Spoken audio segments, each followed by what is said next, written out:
Yo, creeping in the dark, life nocturnal, dark and dark, both paths arboreal to terrestrial. Sticky toes gripping forest students that explore. Listen close, Gecko podcast, that's knowledge galore. Reptile talk, host Anthony and Jason. Trade secrets flow, no time wasted. From tropics to town, it's sight raining. With every chat, reptile game changing.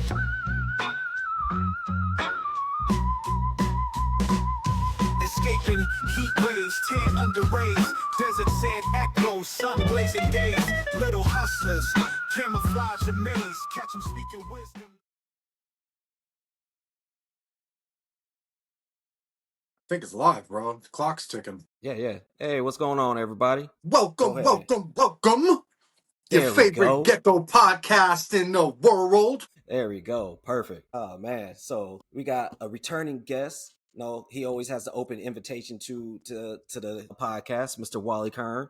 How you The doing man, today, the Wally? myth, the legend. The legend. Thank you for having me back. Somebody greeted me at the latest reptile show that we did, and they came up to the table. Oh my gosh, I can't believe I'm meeting you, and I've watched you for years and years, and can I get your autograph? And that's not me at all. That's so not me. We're all part of I'm like you guys. We're all part of the same hobby. We're all doing good. We're all doing bad.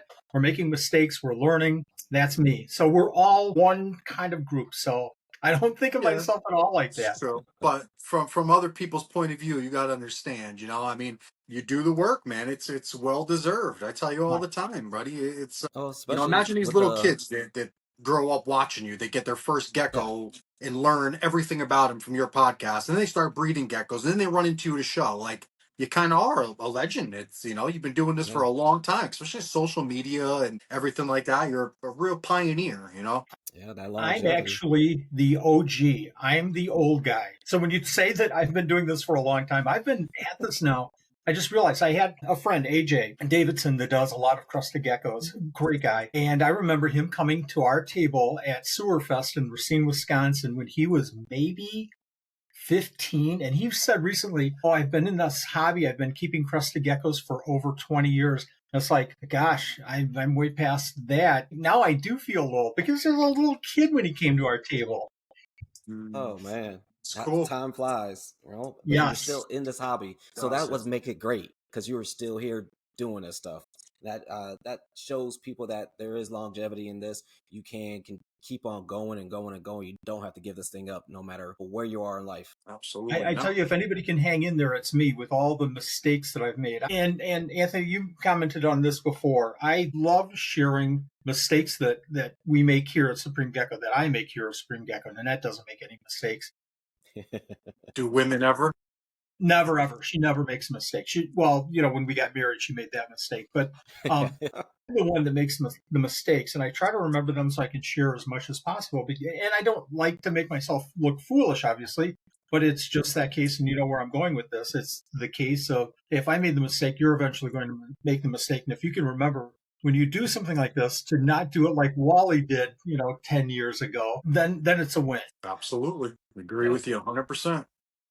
If our mistakes can help someone, prevent someone from making the same mistake, then it was all worth it. As painful as it possibly was for us, keeping someone else from going down the same road is actually rewarding, Yes, yeah, absolutely. Definitely. So how has started your season been for you already, Wally? Oh my gosh, we're here in Wisconsin, so we've had a weird winter. I turned everything down last year. All the temperatures way down. I've pulled out a lot of males, my banded geckos, my Australians. All the males went into separate containers. Again, the heat went down, the lights went down, and it's been a long 3 months. The geckos have icicles on their noses because it's Wisconsin. So this last week, Monday, actually, and I'll gradually go down in 3 or 4 waves. Turn the lights in, an hour both ways, a little bit down, turn the heat down a few degrees, turn the heat down a few, and go through that cycle until they're actually brood mating. And then I literally stop feeding and I only water. And it's a scary thing to not feed for 3 months. Every other day you're going in to put mealworms in. Other day. And then all of a sudden you're not putting food in. Oh my gosh, they're all going to die.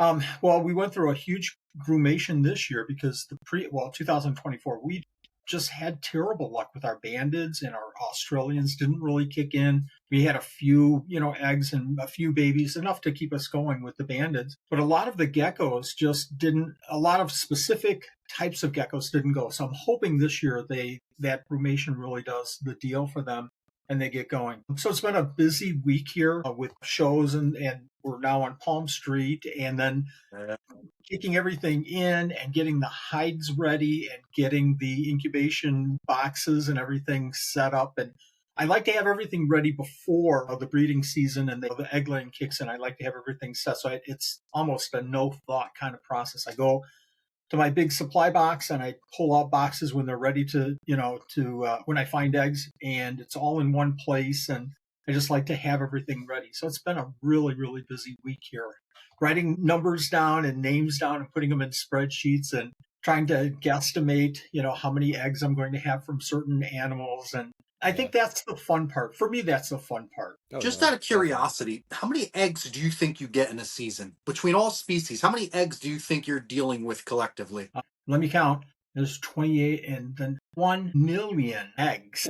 I'm just curious, because I'm like, wow, I have no idea. I have no idea. So 50 crested gecko pairings, 20 gargoyles, and I don't even know. I can't even count how many other. Probably over 1,000 eggs in a season, though, right? You probably incubate over 1,000 eggs.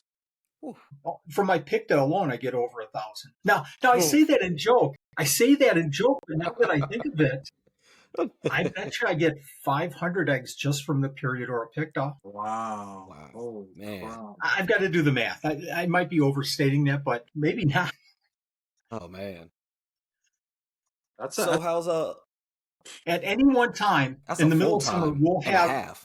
What's that? That's a full-time and a half job right there, just with the Pictus. It's fun. Again, how it is. You go down and every single day is a blessing. You go down and you see new life that you've helped create in some little way. It's always a blessing. For the Periodora Picta, I've got to tell this real quick. For the Periodora Picta, I have those big bead boxes. And I'll fill them up with the Periodora Picta eggs, 2 per slot, 18, 20, 24 slots, I don't even know. And I'll have up to 10, 12, 16 trays stacked up of Periodora Picta at any one time during the summer. Wow. Does that sound crazy? It does, considering I go my whole season with 2 boxes, 2 little fishing lure boxes. That's all I do, 24 grids, so 24, about maybe 60 eggs a season. No, probably close to 100, probably 100 eggs altogether, which is a lot for me, Then you got to feed all those mouths and house them all. And then you're changing 100 extra bins, 100 extra water dishes. It's, that's why I was really curious. What got me thinking about the whole thing was like, damn, I'm sitting in a different position than I normally sit in. I'm looking at my egg box out of the corner of my eye, and I'm like, damn, it's already filling up. But wow, okay, I'm going to put out 2. Wow, I don't have a quarter of what Wally has. How the hell does Wally do it? Boom, if I had and that. A little bit of it is, we have a shorter season here, obviously. Turning everything on, at the start of March, I'm not going to see eggs until March, April, May. I'm not going to see really eggs until May. Really? I'll see some, here and there, but I'm not really going to be kicking in until, I'm sorry, did I say March? I meant May. Nothing until May, really. Is that just because you live in the area you live in? Or is that just how you decide to do it? A little bit of both. I'm very fortunate, in that we can turn off everything here in Wisconsin in the basement. We have everything in the basement, and the basement cools down really, really well. So, all of my males are in little 6-quart tubs or 12-quart tubs, and they're on the ground, all under all of the racks. And so a couple of times a week, I'll go on, hands and knees, crawling all over well, no, I don't do that. I can't, I would never get up anymore.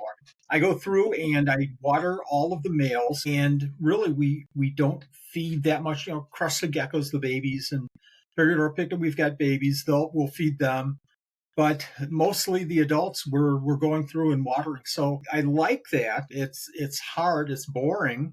Come on, spring. But it makes it a little bit easier. But also, I like the timing. We can shut down around the end of Thanksgiving-ish, early December.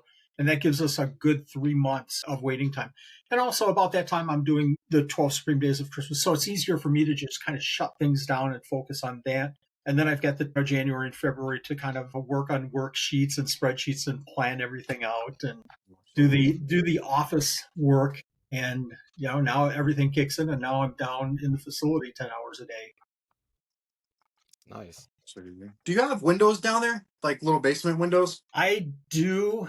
Great question. I do in part of the room. So we're in a 2,400 square foot house, 2 stories, and the whole basement. I stole the whole basement from the Nets. I'm running 2 very distinct rooms. One is a crested gecko room where I have all the crested geckos, the gargoyles growing out. But I have one big central enclosure unit for 16 enclosures, I think, and that unit right in the middle. But everything else is pretty much crested geckos and gargoyles and isopods. That room has 2 windows. The other rooms don't. The other rooms don't have any windows whatsoever. It's all dependent on the light cycle. Well, that's what I was getting at. It could be a blessing. I mean, when you're controlling those circadian rhythms, it's better. I mean, when you want to cool something and, may not be the exact season, it's a lot of these animals, I feel, produce and stop producing due to light cycles, not as much temperatures. It's a light cycle thing. Oh, yeah. And Anthony, I think that's and nobody talks about that. Nobody talks about what kicks these animals in. What are they depending on? For crested geckos, we all know it's just the proximity of a male to a female. It doesn't matter if it's 32 degrees or 100 degrees. Absolutely. Mine lay all year round. All year. Nope, but not mine. And Peridor picked it the same way. But other animals, Urdactyloides, we don't know everything. Is it the light cycle? Is it the humidity? Is it the moisture? Is it the availability of more food? Is it wind direction? Is it more wind? Is it more rain? They need more rain in the morning than at night. I don't know. We're kind of guessing at this whole thing. Yeah, definitely. So, how's Palm Street been treating you? I caught one of them already. Palm Street is kicking our butts. Really? But in a good way. Okay. So I'm the type that will get into something like this and really stress a lot. I want it to be perfect. It's got to be perfect. And that's just the way I am. It has to go smoothly, or else we won't look professional. And I just way stress about that. We had a good guy that we just had on Thursday night, Tyler, that does the frogs, the tree frogs. And he actually walked us all the way through a practice run for about, we said, if you could just help us for 10 or 15, and he was there for an hour and a half helping us with getting it started. Wow. Our first live, we had all the animals ready to go, and I think we had 50 animals. I think we sold all but 4 or 5. Yeah, I was there. You did good. I watched. It was an awesome. I knew you would do good. I knew this was something that if you got into, you would really, really succeed, thrive, and enjoy. It just, from my point of view, like knowing you, watching you, and then watching Palm Street, I knew it was something that it would be a good combination. Well, thank you very, very much. I kind of feel like we have the reptile shows down. We have our place, whether it's good or bad. We have our place. We know what to do. I think we have our niche down as far as what crested geckos, what rare geckos, what isopods. It just works for us. We're very comfortable with we can pack up, we can come home, we can unpack. It's not, we're not sleepwalking through this whole thing, certainly, but there's not a lot of planning that's going into it. Palm Street was a lot of planning and a lot of stressing and a lot of, well, how do you do this? Our rep from Palm Street was amazing. And I tried not to go too much to her for questions, but hey, I've got a question about shipping. Veronica? Yeah, amazing. Yeah, she's very, very cool. Very nice. Right back to us with answers, and it eased my mind. So we started the first live, and it didn't work at all like the practice run. So like within 10 seconds, my stress level went from 0 to 268. But within like 2 minutes, we had everything going, and then it was more of a routine and in and out. I think with Palm Street, that everybody has to find their identity on Palm Street. I really do. Is your identity that you're just auctioning off animals? Here's another animal. Here's another animal. Is your identity maybe like Tyler, where you're interacting a lot with the people that's in there? Is it like we're doing right now? Is it more chat and, oh yeah, by the way, here's another animal that I want to put up? So I think everybody has to kind of figure that out for themselves and run with it. And if it works, great. If it doesn't work, then change up. Yeah, You'll I was get just it. catching his Palm Street before we did this. I think he does a great job in there because he, like I said, he does that balance of talking to all the guests in there and auctioning, and then doing the whole selling part to it. So he does a really great job with that stuff. I mean, he's a great conversation person. So it really Nice. helps that he can do that.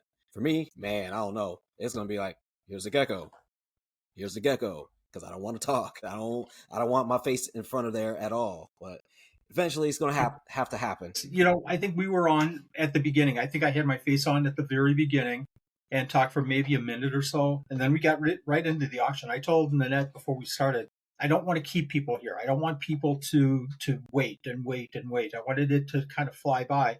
And after we got our rhythm, after 5 or 10 minutes, we really started pushing the animals pretty quick. And I felt good about that. But I also felt like I was kind of ignoring the customers, and I felt like I should have been interacting more. But I'm used to this computer and the monitor that I'm looking at, which is huge, and I can type and I can answer and I can interact better. And now I've got to go to this little phone and oh my gosh, and I'm trying to do the geckos and trying to read. It was bad. I felt completely out of my element. And Palm Street doesn't have a website, right? Or They you can't do. do it through the. They do have a website, but I don't know. I think they're working on this. I think they're working toward making this better, where you show your animals and you can also broadcast to your computer as well. I think that's the aspect that they're working on, if I'm not mistaken. So you had to use your phone? Like you had to use the phone? You couldn't? I am not a phone person whatsoever. So there was another. Pretty complicated. That's why Nate's always, because I watch a few people a few times just to show support, and a couple of them I couldn't tell, to be completely honest, that they weren't computers. Yeah. But Nate, I can tell he's using his cell phone, so I was like, oh, that's cool that they give you the option. It's easy to show your face. You can type, you can show the animal. Like I figured it was just like an option. I didn't know you had to use the phone. Okay. The people that have done it solo, I've commented, you're amazing. You're amazing doing this by yourself, because what you're doing is you're actually taking a picture of the animal, then you're entering it into your phone as an inventory item, and then you're going back to another screen, and then you're starting the auction. You're watching the auction, talking, chat, but then once it's done, then you're preparing your animal, and then you're taking another picture, place it on the auction, and also you're showing the animal and making sure that your crested gecko, doesn't jump into the next room. It stays on camera for most of the time. That was a struggling point for us initially. It is. Do you fire when you like some people I watch, they'll take these precautions or measures to fire their animals up for the auctions? Do you do anything special to get your animals fired up? Like do you use warm water in deli cups, or do you just show them as they are? I think it's important for anybody to show off their animals the best they possibly can. And now there's certain, things that, if you're preparing your animals for a show, for a reptile show, in-person reptile show, you absolutely should be doing, but there's some things that you don't have any control over. Our last reptile show, I'll answer your question, but I'm going to proceed with this first. We came to the show and we were at the front table, and the doors, 20 feet, 30 feet away, 35 feet away from us were wide open, and it was less than 30 degrees, and the wind, I could just feel the wind coming in. I thought, this is not good for the animals. So we had to literally wait until about 10 or 15 minutes before the show started. And I get there 2 hours before the show starts, so we have time to prepare. So we got everything in place, and then 10 minutes, let's go. And we just started placing animals on the table because it was so cold. I didn't want them to, in my mind, fire way, way down, or worst case, develop, catch this cold air and not do well that way. So I really wanted to make sure they were okay. So having said that, there's things that you can do at a reptile show to do that. But also you have to have clean cups. Boy, nothing bothers me more than to walk up to a table and see 30 animals and 6 of them have poop in their cups. If you're not attending to that, I think you really should be. And I'm going to be very blunt. Sure. That just shows, and I know everybody's busy, but I'll go if I see one, and I'm talking to somebody and corner of my eye, I see a piece of poop. Here we are talking poop.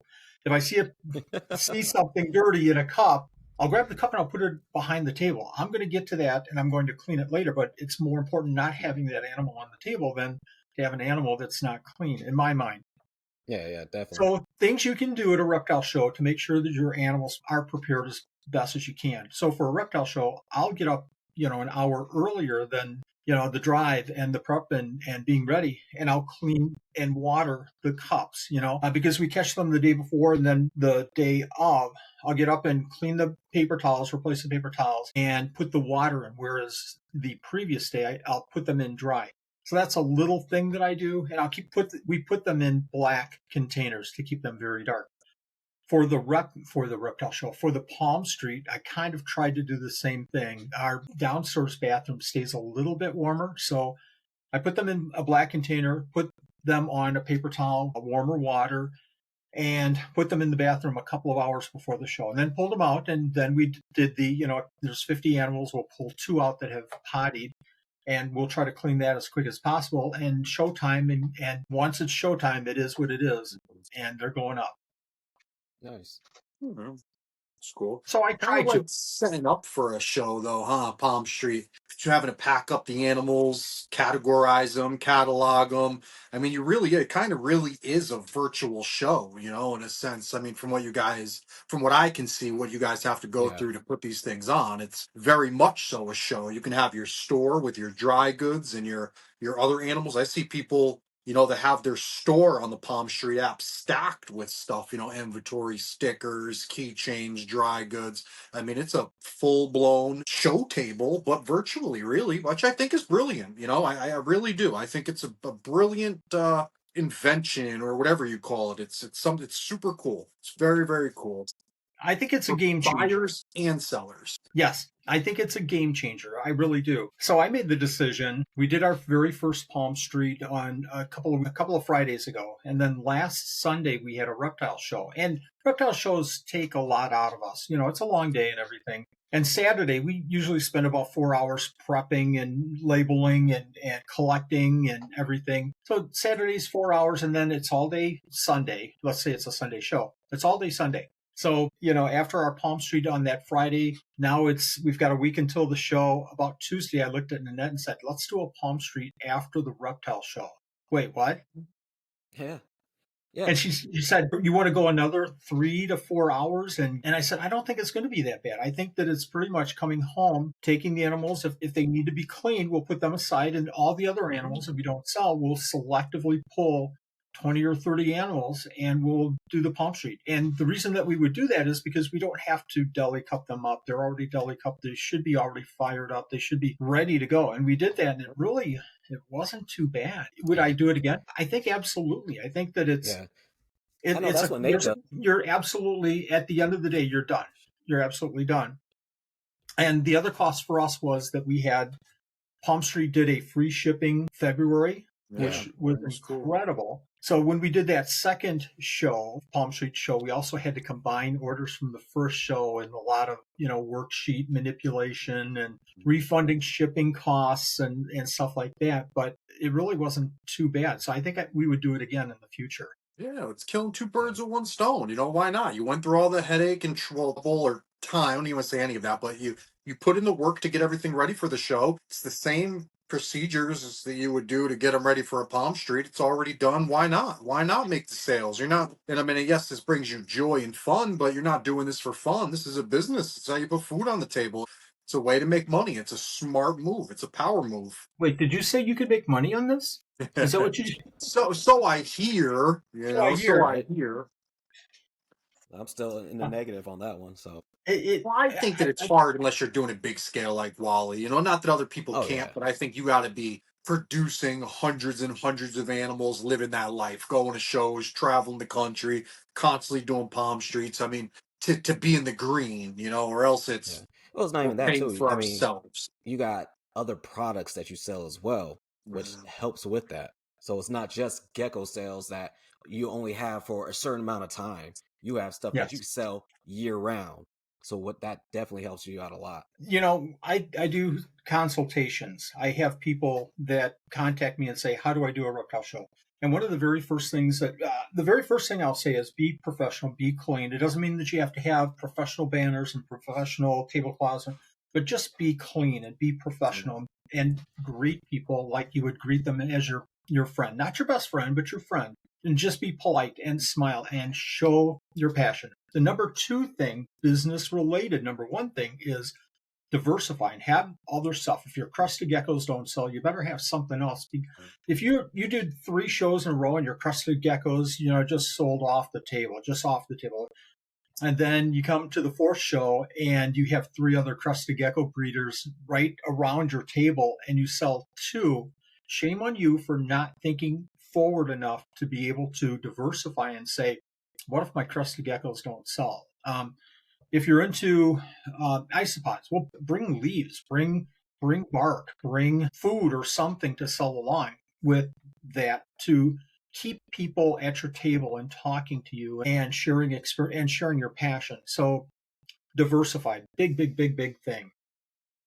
Absolutely. So we are here to talk about some good old rough scale geckos. Pachydaculus rugosus. Is that how you say it? I say rugosus, but I was listening to your podcast with, I can't stop saying it, Bavaye. I've said Bavaye for years and years, and I can't think of his name now. Gosh darn it. I said it. Nate. Nate said it. How did Nate say it? Bavaye.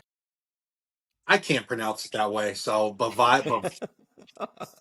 And I'm sure like it's French or something, which makes sense because when he said it, I'm like, it sounds French. And he was like, oh, it was a French biologist that found it. I was like, oh, well, that makes sense. Well, and that's a good point from a Latin standpoint. If that's the pronunciation of the person that it was named after, then that name has to stay there. And so we're all pronouncing it wrong. But it's like, it's like the people that don't adjust to the kahua and stick with the chihuahua.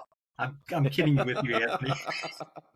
Listen, in my mind, I can't do it. In my mind, if you say kahua and I say chihuahua, if we're talking about the same thing, who the heck cares? If we're talking about the same animal, let's move past the semantics. All right.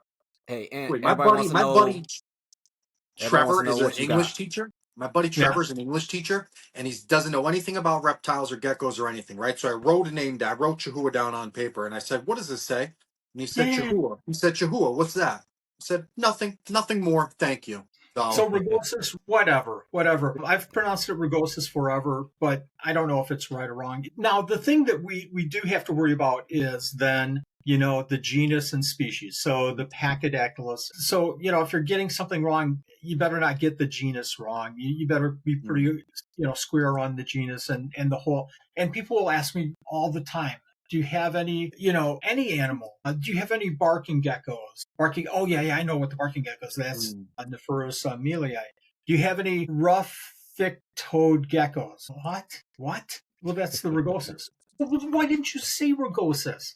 So there's where the collision occurs, because a lot of people right now, a lot of new collectors, I think, are going by the common names. I think that's kind of it's a little bit dangerous with some animals. It is. Viper geckos, you know what a viper gecko is, but a white striped gecko, a skunk gecko, velvet gecko.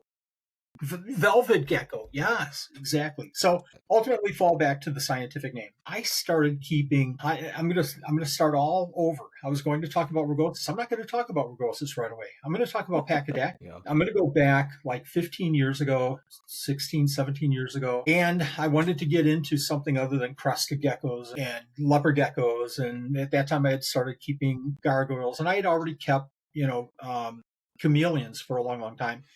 And I wanted to keep something different. And I used to go down to the NARBC Tinley Park show and meet up with a couple of guys that I would, talk to on the forums, and I'd see pictures of their animals. And a lot of the animals that I was seeing were these little teeny tiny, 4-inch, 4.5-inch. There you go. These little teeny tiny Pachydaculus. So what is a Pachydaculus? So I would talk their ear off. It's all on the forums, but I wanted to talk in person and find out exactly what these animals were. So at the time, I think that there's 50 or 60 species of Pachydaculus, named species. And at the time, there were probably 20, 25 in the hobby of Pachydaculus. People were keeping Pachydaculus. And it was really cool because you could probably find, if you saw something online, you could probably find somebody keeping it in the hobby. The unfortunate thing is, in the last 10 years or so, we've dropped down to probably, I don't know, 8 or 9 species of Pachydaculus. We've lost so many. It's so unfortunate. What are you, like, out of the hobby? They're out of the hobby. They're gone. You'll no longer being imported type of stuff? Never see these animals probably again, ever. Damn, see? People... It's hard. And, I'll say that I find myself, and this is just the way I am, I'll find myself guilty of that because I didn't keep some of the animals and keep them going because I thought, well, everybody has these, so why should I specialize in this? I want to specialize in this and this and this. So see some of the Pachydaculus here. The cool thing about Pachydaculus is they're small. You can keep them in like a 10 to 15 gallon at the very most. They have all kinds of different behaviors. Right there, that one on the right, that's probably my favorite Pachydaculus.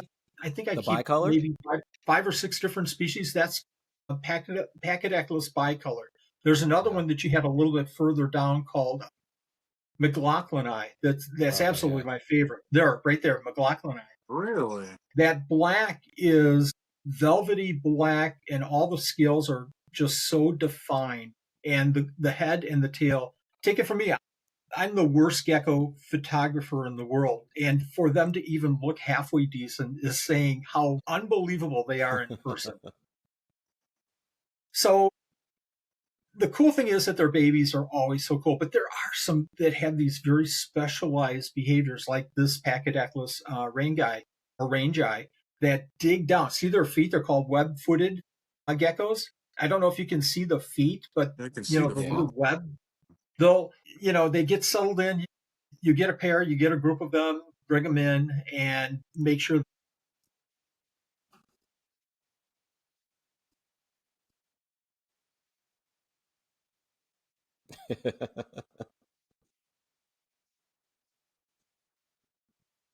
Where are they from?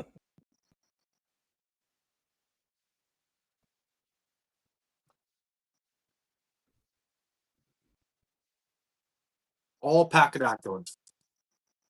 All Pachydaculus? Exactly. Okay. Yeah, the rangi are absolutely one of the coolest ones out there. Here's another interesting fact about them is that they glow in the dark. So if you take a blue light, if you take a blue light on them, they'll just glow, just absolutely glow. Jay, are these the ones Richie had? Richie was showing under the black light? Yeah. I don't know if I've seen that. I've seen it a lot of times, a lot of other hobbyists. This is pretty common. If you're into the Pachydaculus, probably the one that you're going to have is rangi.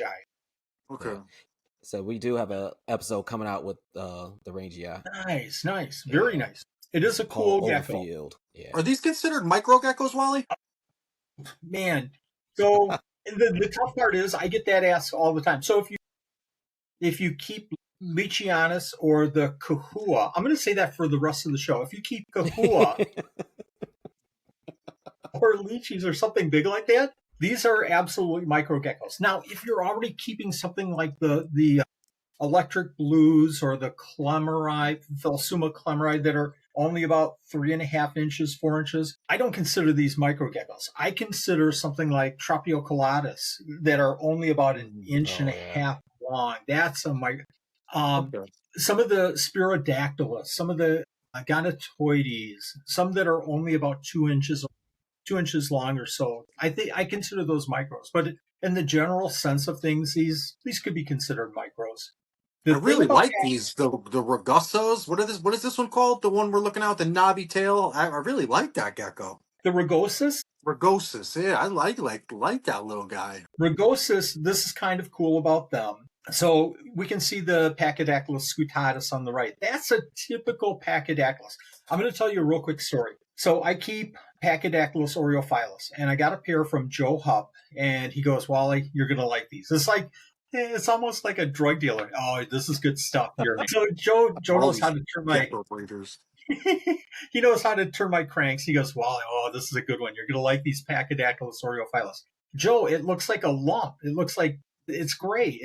They're just gray. But you're going to like the babies. Okay, Joe, I'll buy them. And the cool thing about Oreophilus is they are absolutely the grayest animal you'll ever want to see because they bask on top of rocks in Africa.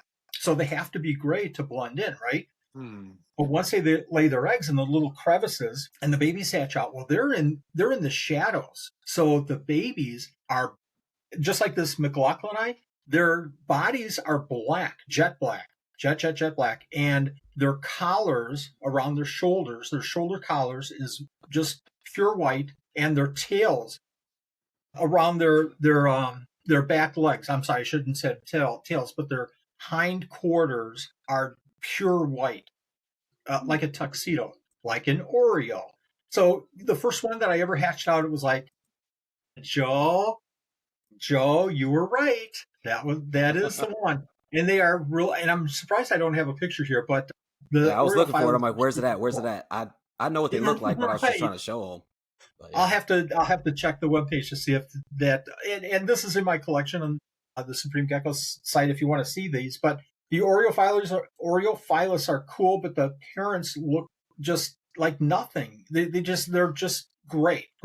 So if I'm selling Oreophilus at a show, I'll take adults and I'll sell the pair of adults, but I'll also take babies. I'll say, this right here, this cup over here is why you want to buy this cup, these adults. The Rugosus, on the other hand, the babies look just like the adults, and they have that brown, dark brown coloration, high contrasting browns. And when they hatch out, they're almost little mimics of their adults, which is kind of interesting with the whole Pachydaculus. Most of the Pachydaculus are ugly gray adults and pretty cool little babies. But these are cool right out of the eggs. What's there's a name for that, like when a gecko hatches one way, but throughout its life it changes to a different color. Do you guys know the name of that? Like there's a name, I call it super cool. It is, but there's like an actual scientific name for animals that are born one way, but grow out to be another. Like green iguanas look the same pretty much throughout their whole lives. Chihuahuas, crested geckos, for argument's sake, really look the same. They don't go through this whatever change to adulthood. Yeah, there's a name for it. I was curious what it is. Yeah, Rugosus are the same right out of the egg, and they're just the cutest little babies, just little miniatures of their parents. Now, being they're all from the same area, what do you think? How drastically does the care differ from one species to the next? So, in my mind, I'm trying to go through right now all the care for the ones that I've had, and the one that's so different, obviously, is the rangy eye. They're because you have to set them up differently because of the sand requirements, and they have to dig, and you have to give them the ability to make burrows and tunnels and stuff like that. So a little bit, all these other ones from a cure standpoint for the adults, I would, out of five being the hardest and one being the easiest, all the parents are maybe 1.5. Range eye, I'd give maybe a 3 to 3.5 ish because of that sand. Yeah, the adults, yeah. All the babies you keep exactly the same. And all the babies, I've never had a baby Pachydaculus that has been difficult. Once they hatch, they're pretty easy to take care of. Yeah. So adults, the care is super easy. If you want me to go into that real quick. Well, before you do that, Heather did say it's called ontogenic or that's it. Yes. That's exactly what it is. I will put it up here. There you go. That's what I was talking about. Yes. Color change. Yes. That's a long way ass to go, word I can't even pronounce. Yeah, they're born one way, but throughout their lives they change to a different way, and it's usually, like you said, to adapt to an environment that they're in. They have to look a specific way for their protection, if you will. Yeah. And then as they get older, I'm going to see a little screen with Heather coming on. That would be called. Good job, Heather. Yeah. So, thank you.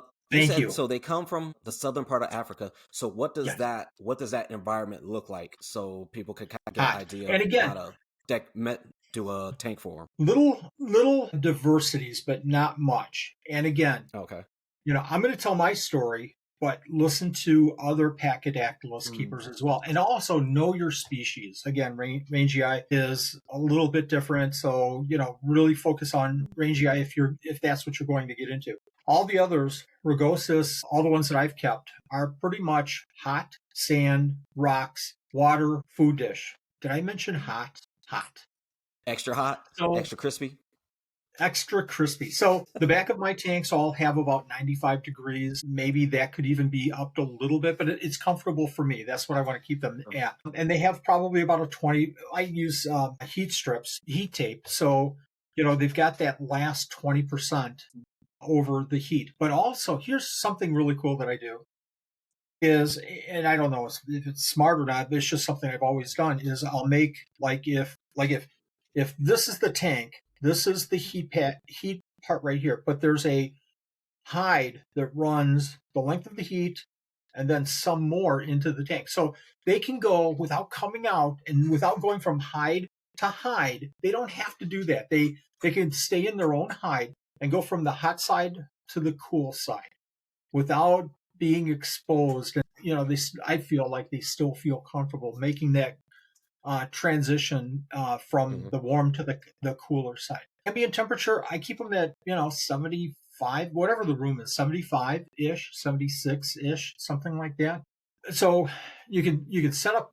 Let me talk substrate first. Substrate, I keep about half of an inch or so of substrate throughout the whole enclosure, and I'll use a calcium-less, non-calcium sand. So we're talking about a Repta sand, I believe, and keep it a half of an inch through the whole enclosure, except in one spot. And I like to kind of keep that spot kind of on the edge of the hot and the cool side. I'll try to keep, it right, a little bubble of it, about the size of, about the size of a baseball-ish. And I'll mount it up there, and I'll keep that under one of the hides.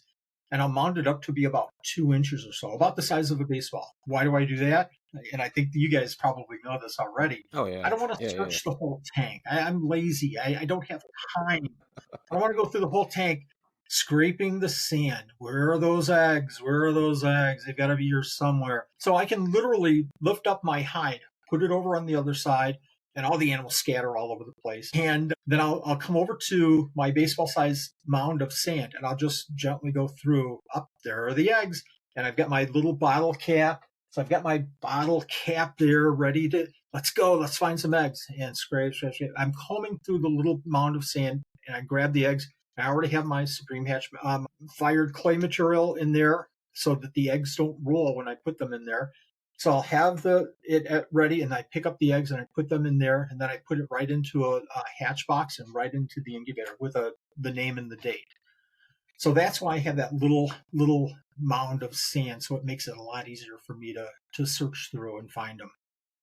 Interesting. And if you would think, the way I'm thinking, envisioning their environment, where seems like it would be drier than most geckos where they would lay their eggs. Like if you're in the middle of a desert, per se, sand from here to there, and where's the water coming from? Where are these things? Are they just digging down until the sand temperature changes to a little bit cooler? I mean, but where would the moisture be coming from? Who's to say there's any type of... I think I can talk on the Rangii.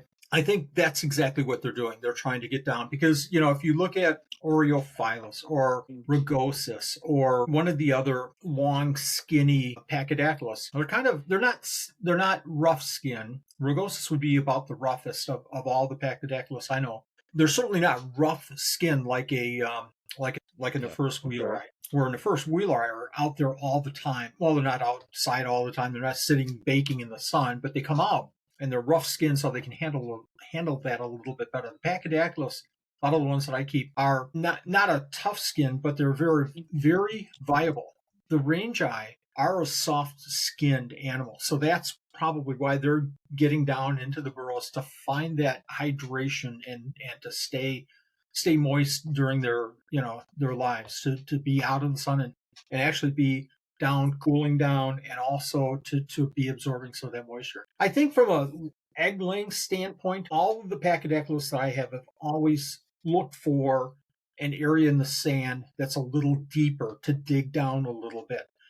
and hide their eggs there. And I think that the reason there is probably a little bit cooler. It's not, I think this is the most important point. Temperature wise, is it cooler? Is it hotter? Maybe it doesn't matter. The deeper down that they go, the less of a variation they're going to have. Those eggs are going to be exposed to. Deeper down they go, the less it's going to fluctuate back and forth with probably moisture and heat as well. Absolutely. So but they don't necessarily need moisture. Kind of, sort of. They obviously need drinking water. So we have a water dish. I brought some toys to play with. So we'll have a little tiny water dish, for these guys. I don't know if you think that's tiny or not. I don't know if you can see that with my fat fingers there. But what we'll do is we'll take that and we'll kind of put it on top of this. We'll put it on top of the sand. We'll kind of crush it down a little bit. So you put it on the. I'll do it the right way here. We put it on the sand and we kind of crush it down a little bit, so it's not quite at sand level. It's raised up a little bit there. If you can see that, if they need it, and then they can get in there and drink. I like these little teeny tiny saucers too. They're not the real deep saucers. Just love these things. I use the same the other ones you have. The ramekin things. Yeah. 2 ounce, 1.5 ounce, 2 ounce, and all the way up to the 3 ounce I use for some of my breeders. But I think they're awesome. Great minds think alike. Jason, you got to go get you a case of these. Hard to knock over for the price of them. It's insane. I bought a bunch of what is it? Because Jay should have them in food service. Jay should have them. I just bought these other things. I got these. And there you go. Here you go. Yeah, $20. I got 1,000 of them. What are they, Jay? Let me see. Just these. Oh, okay. I got these from you, Wally, off of Temu. I went on to Temu and I saw these things for $1.53 for now 5 of them. These little ceramic bowls with the lips in them for $1.53 for 2 of them. It's real ceramic, like they're real. It's not plastic. It's not nothing, and they're bigger than I thought they were going to be. $1.53 for 2 of them. If you were to buy these from Petco or anywhere else, you're going to pay $10 a pop for 1 of them. Yep. I tell you what, man, and I don't know if it's because I feel like sometimes I'm being cheap. I think it's more that I'm frugal. It's more that I just don't want to spend, $10-15 for hides or anything. I mean, I want to tell you sense does it make? Yeah, as breeders, we got to be more efficient with our money, our spending. So well, if you're going to have 10, yeah, exactly. If you're going to have 10 or 20 or 750 enclosures, you've got to do something a little bit different. Yeah. So I love these little hides. Just absolutely love them, right? Yeah. But they're like, I don't even know how anymore. Couple bucks, $3-4 ish. So I used to use. I've got to show you this real quick. I used to use this. I love those too. Yeah, these are really super cool. You put the water in and it leaches down, but then it doesn't leach out. Yeah, it's pretty cool. I got little terracotta pots, but they're painted on the bottoms here, so it doesn't leach into the sand. Works out really good, but they're expensive. I think I paid maybe $6 or $8 for those 3D hides. There you go. I'm even cheaper than that. This is how cheap I am. I used to go out and buy the terracotta, and I would spend, like 20 minutes with a screwdriver and a hammer and chip, chip, chip, chip, chip, chip, chip, chip, chip, chip, chip. Frank's selling you out right now. Wally. Well, read that real quick. I'm getting sand all over the place because I just took this out of one of the adult. Sand's dripping all over the place here, folks. So, these are like, 28 cents a piece, and you get them and you cut it with a tin snips, and it's a done deal. Sand. Frank says you're hiding a snake. Awesome. What's that? I said Frank says you're hiding a snake. Hold on. Stop it, Frank.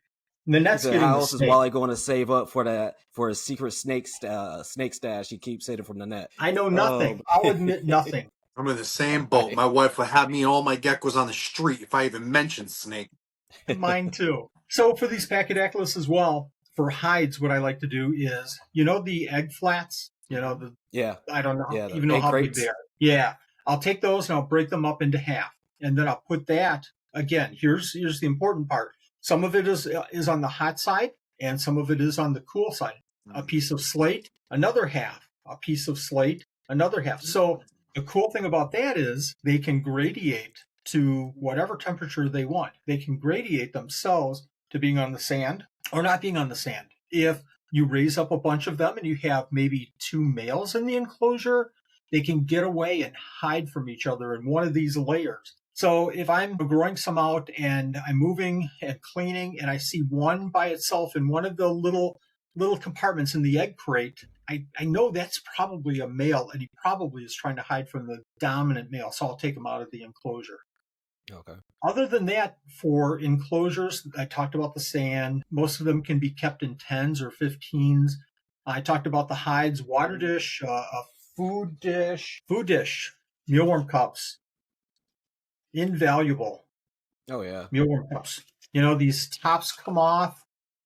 The tops slide right back in. The mealworms can't get out. So we'll keep the small dubias. We use a lot of baby dubias for Pachydaculus. We'll use micro mealworms, even crickets. If I'm feeding crickets, I'll dump the dusted crickets right in here, and they'll spin and never get out. Well, they'll eventually get out. Yeah.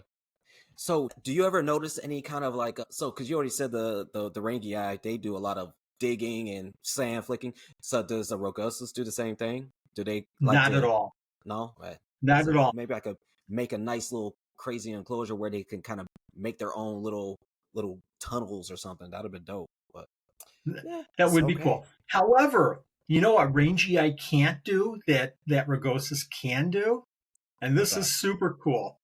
And if you've ever seen a Rugosus, you know what I'm going to tell you here. So when they hunt or when they're mating, when they're trying to attract, the opposite sex, when they're hunting crickets or mealworms, their tails will come up and they'll do the scorpion with their tails, and it will wag all the way around. And that, in my mind, is the coolest thing in the world to see that. And I have a couple of other geckos like Pachydaculus androyensis and Pachydaculus vizimba that will do kind of the similar thing. But these Periodora?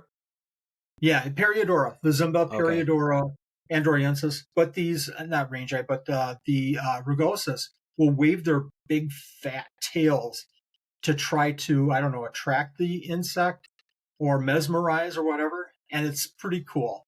Nice. So how long does it take for these eggs to hatch? About 60 days, normal. Oh, that's quick. It really is. It's not too bad at all. It's those instant gratification geckos.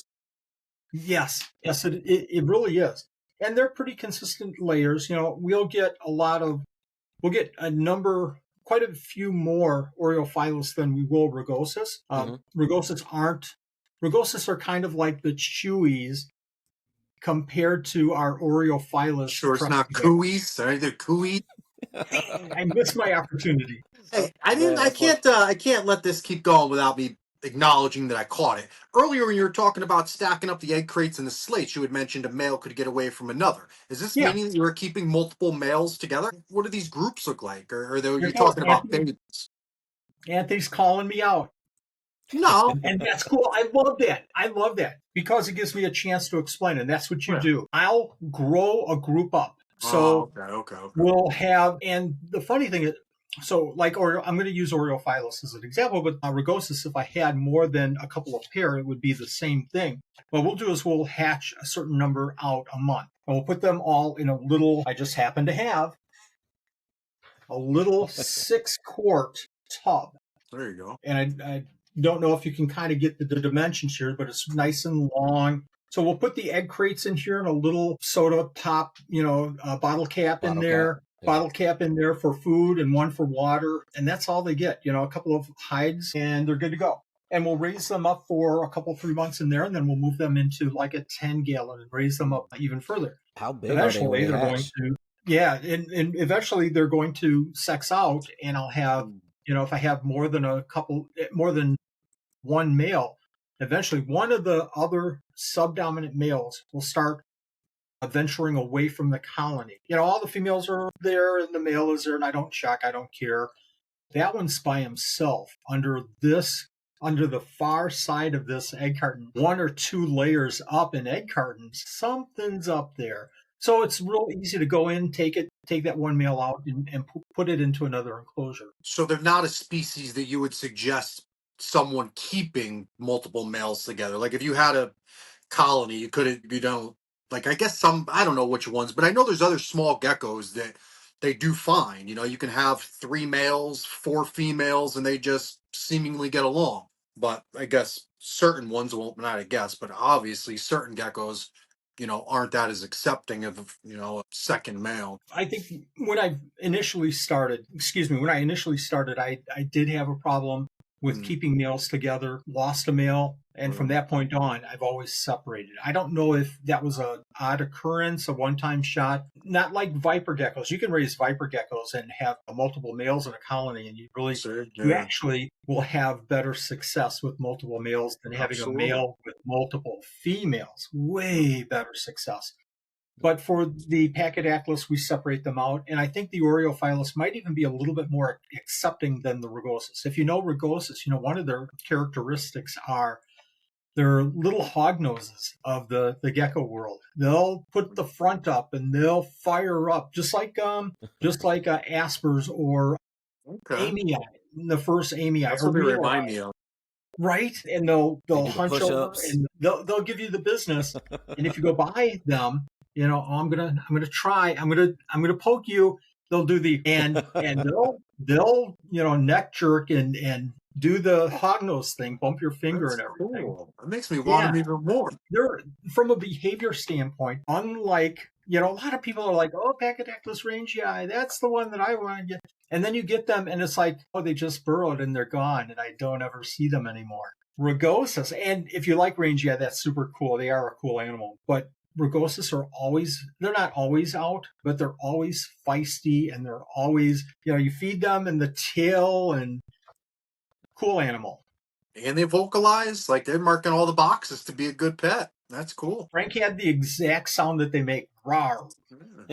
So how fast are they? Are they pretty fast for being a small gecko? They're not bad. The other longer, thinner, like rangii are lightning bolts. They're like, I didn't think rangii were too bad. I mean, they'll go from one point to another, but they don't like transport. Like they're not going to be, they're gone. Mm-hmm. Oreophilus are kind of like that. If you know kind of what they're going to do, you can kind of control them a little bit, but that animal is fast. Rugosus will go from point A to point B pretty quick, but they're just going to go, I'm going to go from here to here, and I'm going to stop, and I'm going to assume that you don't see me anymore. Oreophilus are going to go, I want to go to the other room right now. I'm going to run all the way to the other room. Good luck stopping me. So completely different animal. Rangii I feel like rangii are very similar to Rugosus, and they're going to get away from you, and then they're just going to stop and not run anymore. Being kind of arid terrestrial animals, how would you compare these guys to keeping a leopard gecko, for example? Well, leopard geckos are, I think, the second easiest animal to care for. So what makes a Rugosus more difficult? I can't get away from the fact that I have a female right now that probably had a little bit too much calcium last fall. I probably was giving a little bit too much calcium, and like leopard geckos that will get, the bags under their arms, and they'll show that they've absorbed too much calcium or too much vitamins. They'll show that this female Rugosus that I have has the marbles on the side of her head. Not terrible, but they're out there a little bit. So I'm going to back off from the supplementation, obviously. But care, really, not so much. Tight enclosures. Tight enclosures, and that's about it.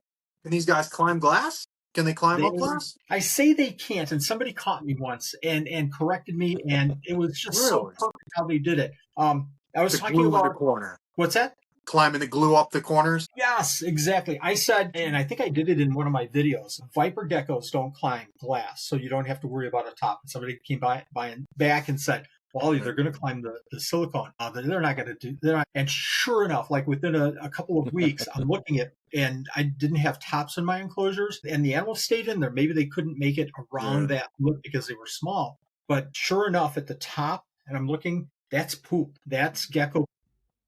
Oh, shit. But they're not going to be something that climbs up the glass like a New Caledonian gecko or anything. Not at all. Not at all.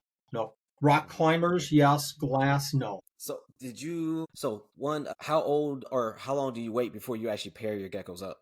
Like, generally, when do they mature? Yeah. I probably wait longer than most people, or at least I wait past when I feel comfortable. Oreophilus, I'm pairing up at a year. Then I keep going back to Oreophilus because that kind of is the same animal as Scutatus and all these other real long, skinny. Rangii, I might wait a little bit longer. Rugosus, I absolutely wait a year, at least a year and a half. I generally wait a couple of years before I pair up the male to the female, simply because they're just really not in the hobby that much. And I'd rather be a little bit, and Anthony, I know that you're the same way. I'd rather be a little bit safe than sorry. I'd rather wait a little bit longer maybe than I think that I should, but I'm going to wait. Yeah, I mean, are they laying duds at that age? No, I don't introduce. No, they don't. The females won't lay at all until. I've never had a female lay dud eggs until I've never had a female lay eggs until I introduced a male, and I've never had dud eggs. People to look at me like I'm crazy when I tell people that. Like, they'll have certain animals and they're like, "Oh, my female, I don't want to pair but she's 3 and she's not laying." And I'm like, "Yo, listen, some geckos, and I've had it happen to me pheromones out personally, there. they will not lay any eggs for you until there's a male around. They can be 3 years old. With no male around, she's not going to lay eggs for you. I promise you. Introduce a male. Put a male within her range and let her start, put a male in her airway, in her airspace, and just see what happens." And sure enough, man, I asked and talked to a few people, and I got another friend that did the same thing with Chihuahua. He had a Chihuahua that was 2-3 years old, never laid duds. Introduced the male. 6 months he had eggs on the ground. It's no, just like people, they're all different. So they all cycle different. For sure. I had my first pair of Chihuahuas. She never laid duds for me. Then my second pair of Chihuahuas, she laid duds at 9 months, 12 months, and 18 months. So for sure, they're all different. We can't go off this one way of thinking. You gotta wait until this. It's like, you know what? Sometimes it's just not going to happen. That's a fact. The thing at least in the new cow community is hard because everybody gauges everything off of these duds, right? Like, you gotta wait this long, you gotta wait for duds, you can't do this until you see duds. It's like you're not always gonna. I've had crested geckos that were well over 2 years old that did not lay any duds. I promise you. Same with the Chihuahuas. 3 years old, going on 4 years old, no duds. They're not gonna just lay them. You can't use just weight, you can't go by just age, and you definitely can't just gauge it off of a gecko laying duds. I've had animals on the other side that have been way too small, way too young, that lay eggs religiously. Doesn't mean I'm going to pair them. I mean, could they in theory? Yeah. And then there's the argument, what's the difference between an unfertilized egg and a fertile egg, and the body still producing it, blah, blah, blah, blah. I get it, but it's not right all the way around. I mean, I can't make them stop laying eggs early, and I mean, they're going to, but I probably don't have a male as small enough as they are to do. It's just there's so much more, like Jason was saying, when it comes to breeding animals than any one facet. You can't just say they're this old. You can't say they lay duds. You can't say that they're, this weight. You have to take all of these points into consideration and really use your best judgment all the way around, including the money you've spent, your relationship with the animals. You can't, I could go on in a whole podcast about it. But there's a couple of things working there. We all keep our animals different. And I've said a couple of times, in my opinion, how I do it in our facility. And I say this all the time in my videos, I'll find 3 people. And it doesn't mean that this person's right and these 2 are wrong. And it doesn't mean that they all disagree, so they're all wrong, because I read it on a Facebook group, on a Crested Gecko Facebook group. All 3 of those experts are wrong. What that means is, I feel what you should do is, the more you advance in this hobby and keep different animals and get more exposure to more difficult animals, find 3 people, have them explain out what they're doing. How often do you supplement? But then in the back of your mind, Joe's in St. Louis, so he's kind of in the... And Jason's in flipping Arizona. My God, hell, fire is raining down every day. That's what I always say. And Wally's in Wisconsin, where they get 3 days a year above 50 degrees. So you live in the Arctic.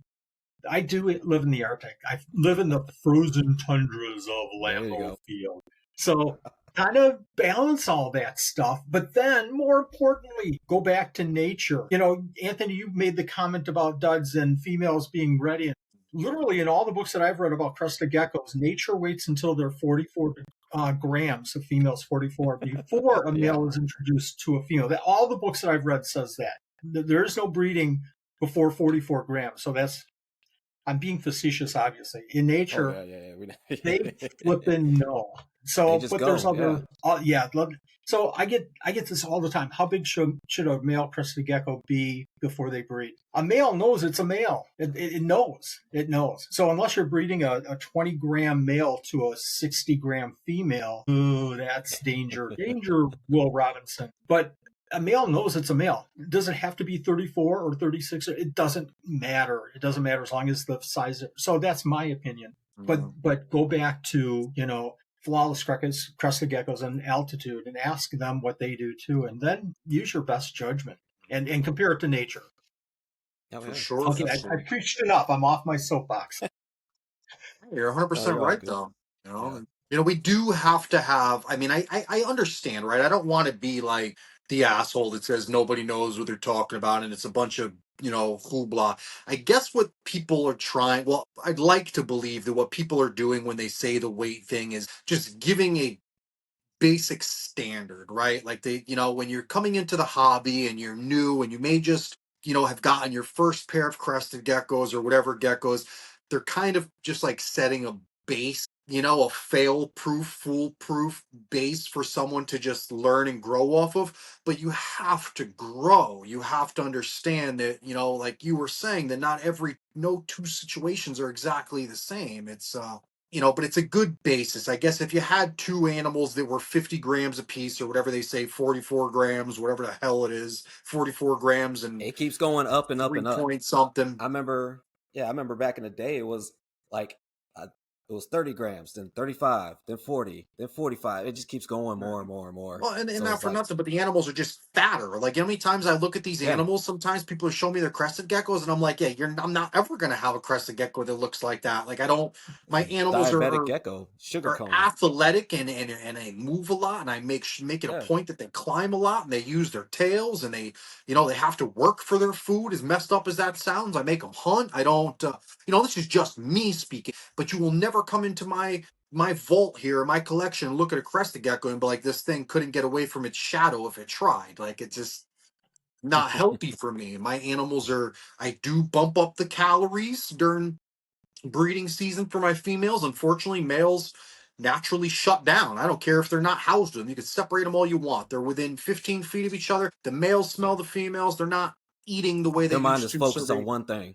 Yes, and the females, like I said, I feel like they do actually eat a little more, so I feed them a little more, and I don't mind a couple extra grams on them when that time of year comes around. But I think that a lot of times people will just bump food into their animals to get to this weight, that makes them breeding proof, and that's like so retarded to me because it's a weight. You're talking about a number. It doesn't mean that the animal is biologically old enough to carry or give birth or give healthy birth or reproduce. You're just talking about a number, and what is that number? I mean, I could stick a lead sinker in its mouth if I really wanted to and put it on a scale and say, 70 grams, she's ready to breed. It's like, what? If you did that, then you'd be ready for a professional bass and walleye tournament. It's exactly where I got it from. I'm going to go back to your point, though. You mentioned as a general kind of information to give to most people, and that's exactly it. If you notice, Anthony, when you asked me that question about what age do you introduce your male to a female, I hesitated. It was hard. I struggled with that because, in my mind, I'm kind of playing okay, you do it, but do you do it the same that you would suggest to somebody? And why are you, if you're going to say 2 years, why are you saying 2 years? What's the reasoning? And in my mind, immediately it went to, because these are flipping rare animals and I don't want to mess something up. Right. So I'm going to wait. And I'm going to make sure safety over anything else. And I want to make sure that that female is ready for that male. But that's the way I do it. But from a general standpoint, I would feel safe saying that, if you're going to work with rugosus, you might want to wait until 2 years. Bill or Todd or Susan or Joe or Richie or whomever that works with these, do they wait 2 years? Maybe not. Is that wrong? No. If they feel comfortable and if they've had success, not at all. That's not wrong at all. No, I get it. I wish people out here in the world wouldn't look at everything so literal, I guess. Like, again, life is very much three-dimensional. It's not always black and white or as flat and two-dimensional as some people wish that it was.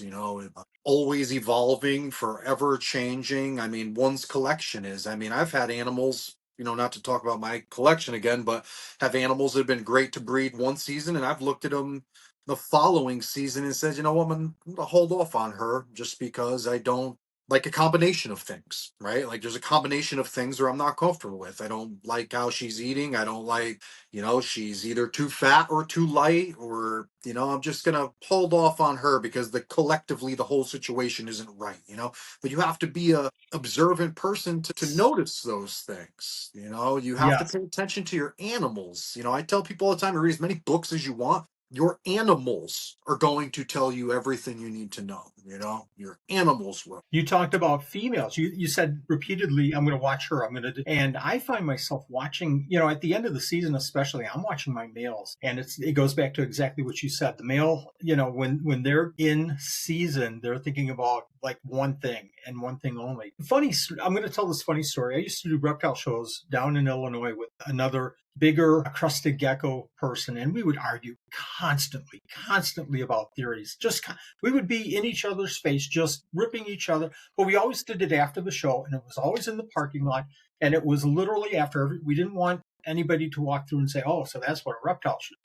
We waited until we had time ourselves, and then we would just rip you. You flipping idiot! You don't know. You've only been doing it. And point being that at the end we would always. So have a good week, Billy. You have a good time. Sounds good, Wally. You too. We ended it in such a good way, but it was such a constructive criticism, hard, fighting for the point being is that, he used to say, you don't want to separate your crested geckos because of the females.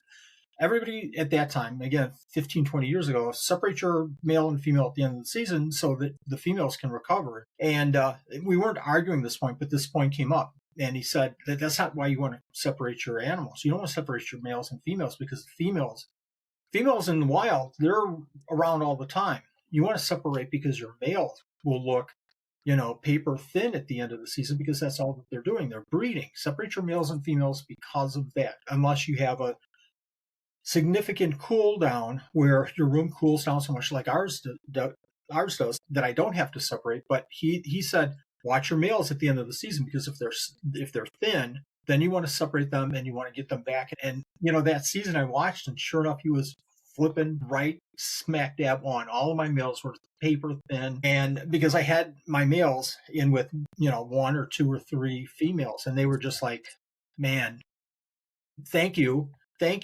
but I am just beat. I am tired. So it's interesting that you just kind of, getting back to your point, you have to watch your animals. Yeah, absolutely. Observation is one of the best things you can do. Yes, absolutely. So I know you're just talking about cool down, and we were talking about it a little bit earlier. For them, so do you cool everything down at the same time? Like all your geckos at the same time? And generally, how long is that? It's like 3 months, you said? 3 months.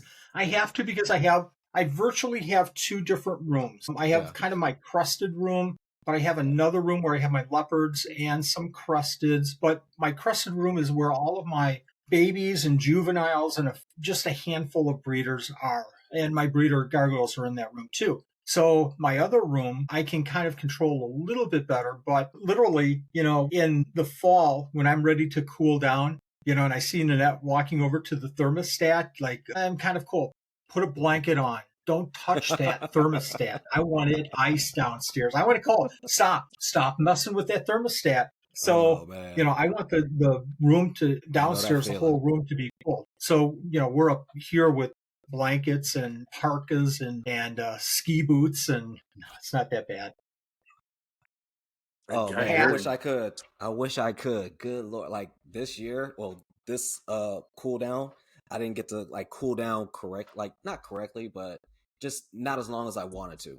That's what I would like to say. Because usually I open up every window in my place and let all that cold air come in. It gets like probably in the 50s, during the nighttime inside of my place. So I was like, all right, we're gonna have a nice cool down, but couldn't do it since I just moved in with my girlfriend, so now I gotta kind of gotta be thoughtful of them as well. So told her, I was like, once we get our own place, buy a place, because we're looking for a place like a detached house, or if I there's some places in Arizona that do have basements, but I'm looking for like that detached guest house so I can go ahead and play with all my temperatures and not have to worry about anybody else. So I can get my proper cool downs, especially with like a lot of the stuff that I am getting. Because I'm getting a lot of like the Aussie leaf tails and stuff like that need that like 40-degree. I might have to put you outside at night cool down. So yeah, definitely. I wish I could do that and say just put a blanket on. Oh, cool. That'd be nice. Nothing at all. Well, my whole theory is that I live in New England. Seasons change. Now, yes, I keep the heat around, the 70s in my house, 72 to 75, but it's naturally cooler, if that makes any sense. The sun is up shorter.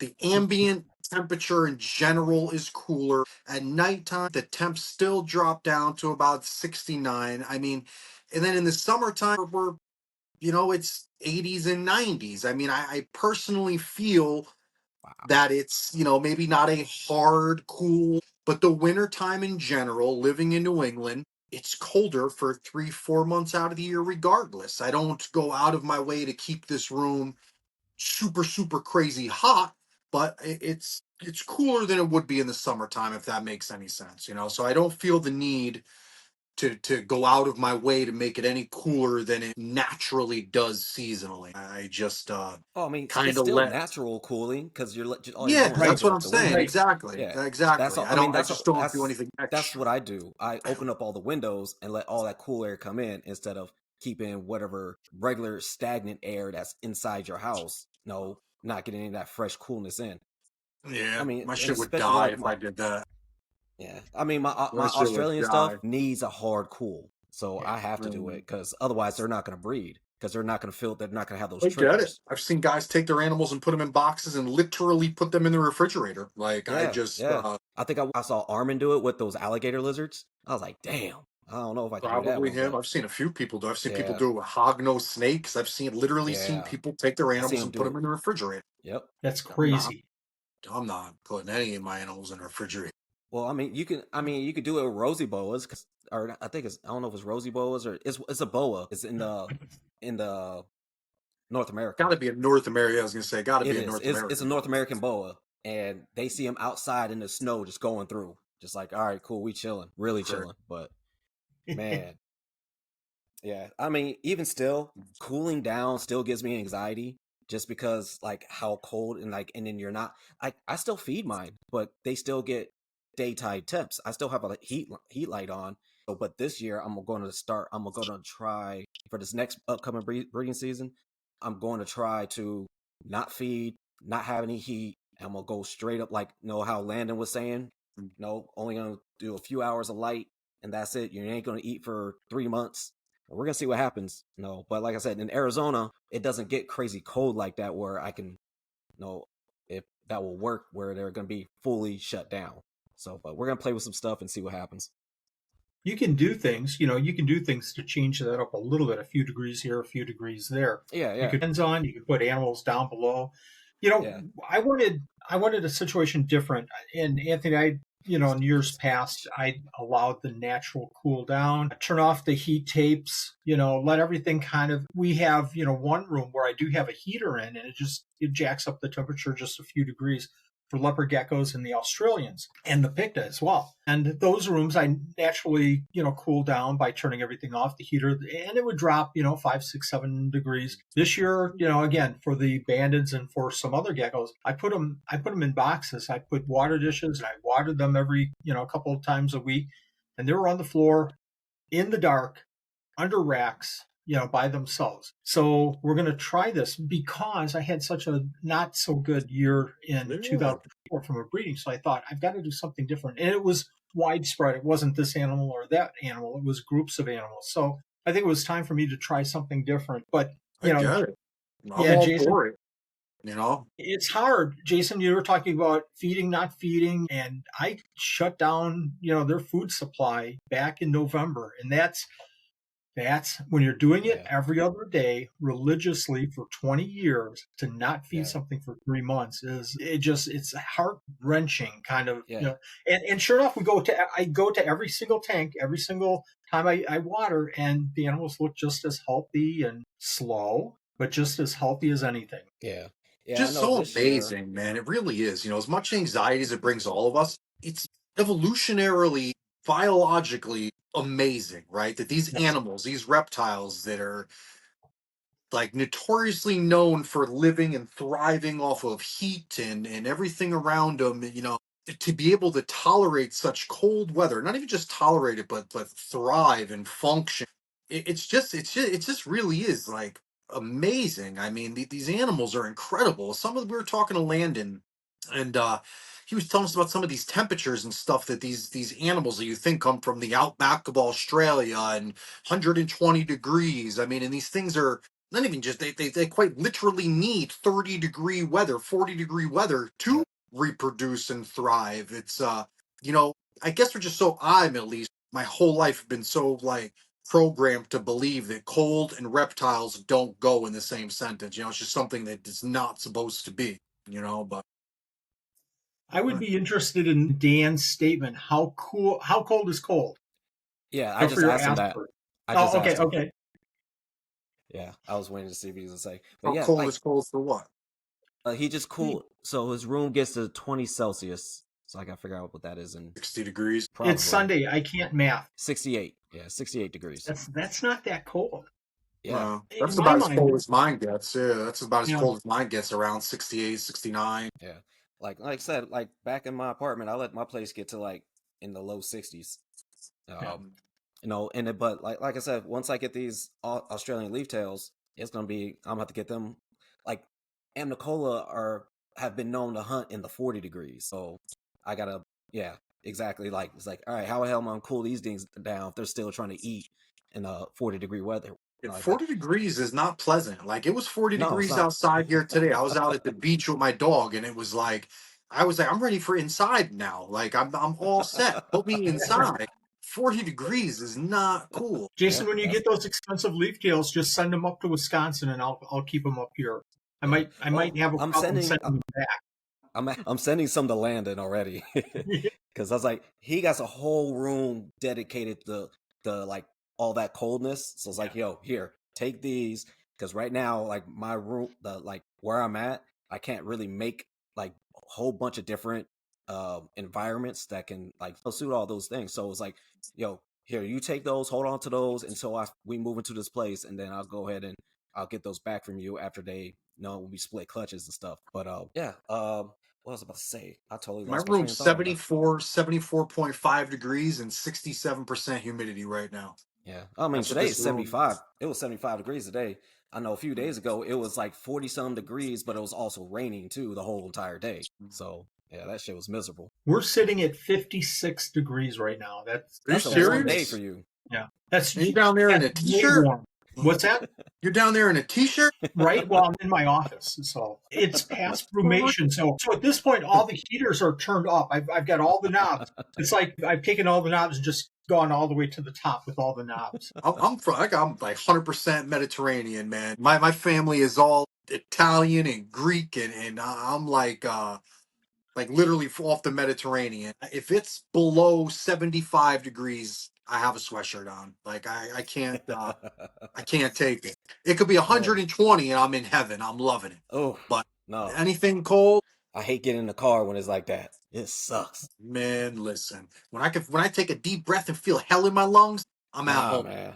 I'm sweating my ass off. Sorry, I I'm good on don't that want to one. be like that guy in Raiders of the Lost Ark at the end where his skin is melting. You open the Right? car door and your skin just melts off your face.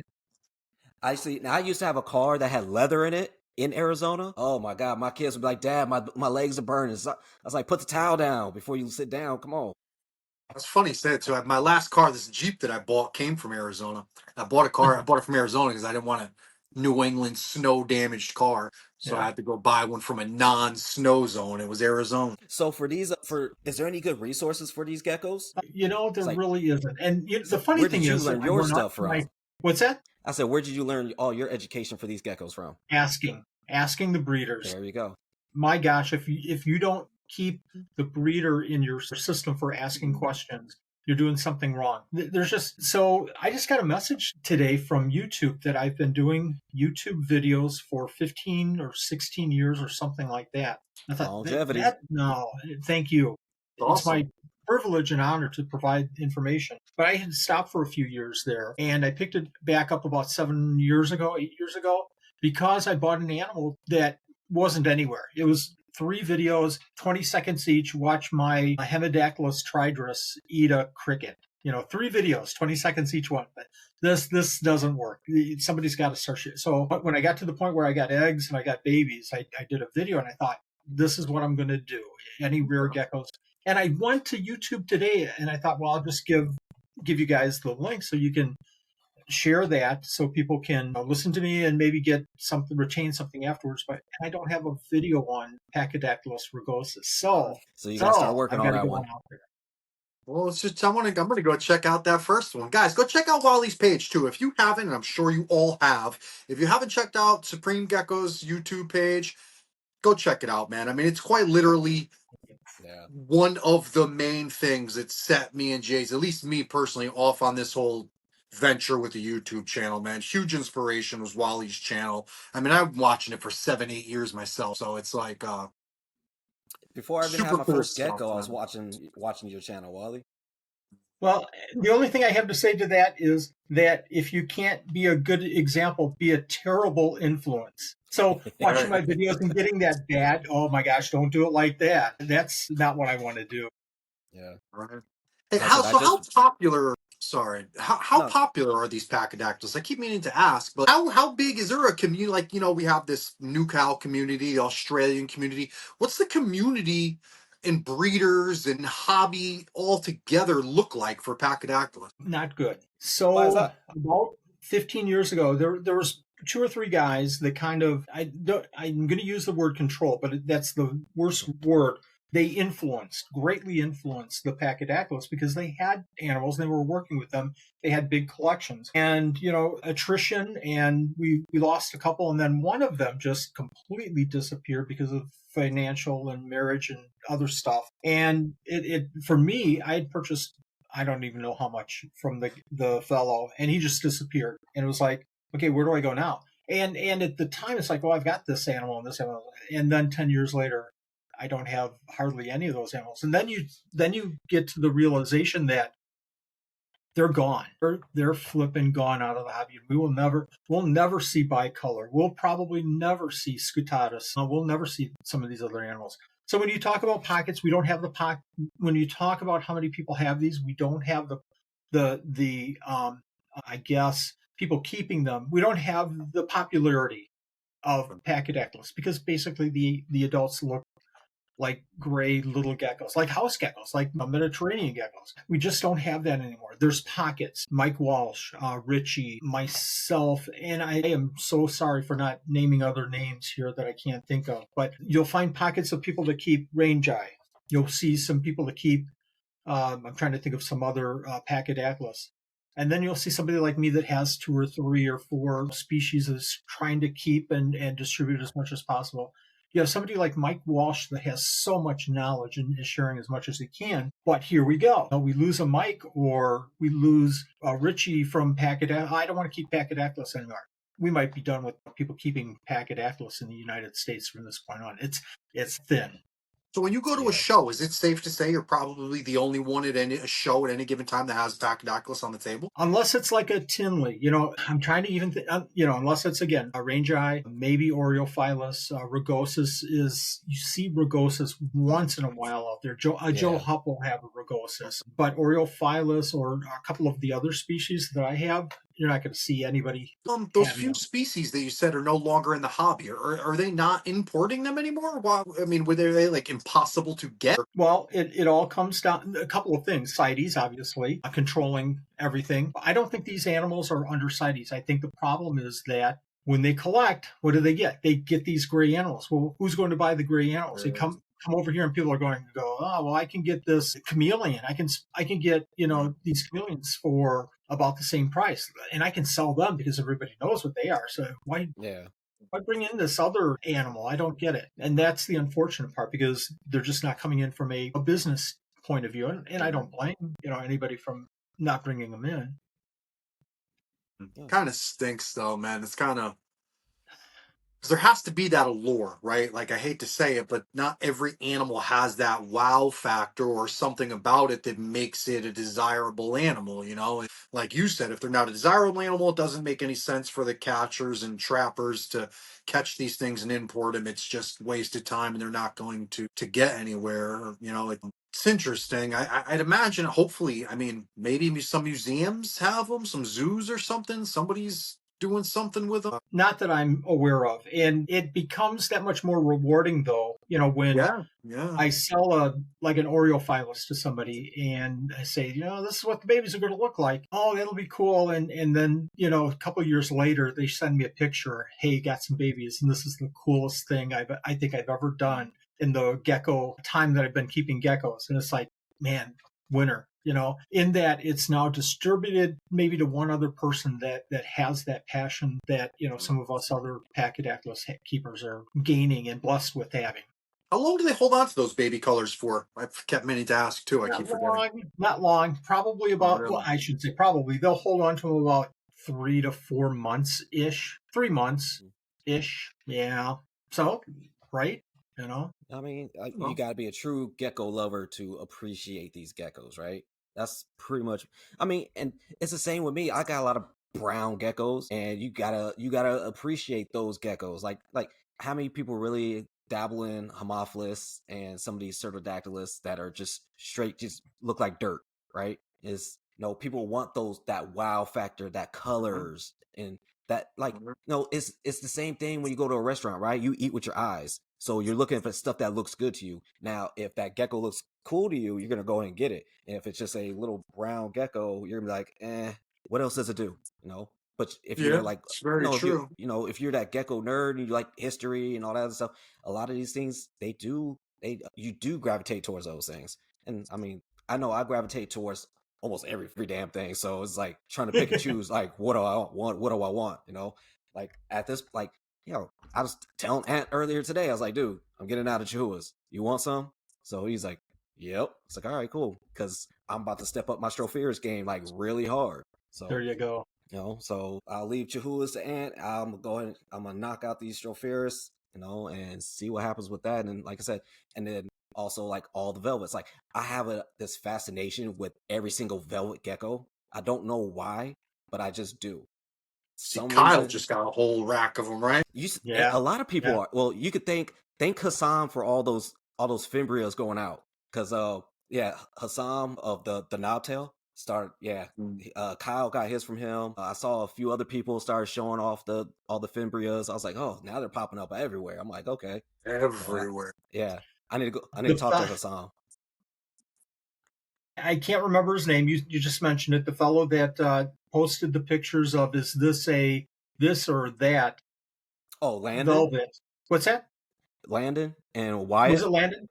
Yeah, it was both of them, because they got they were thinking it's a Cincta. Yeah, the person that they got them from lives here in Wisconsin, about 10 or 15 minutes south. Really? Great guy, yeah. Dan Thomas. And I know Dan. Yeah. So we've talked over and over and over, and I have asked him I'm going to call him a bad name here in a second. I have asked him over and over, Dan, when you get rid of these, I have no regrets at all. He did what he needed to. I wouldn't have probably taken them because I'm full up anyways. I probably would have taken them. They did a major Oreodora haul. It was ridiculous. Yes, they did.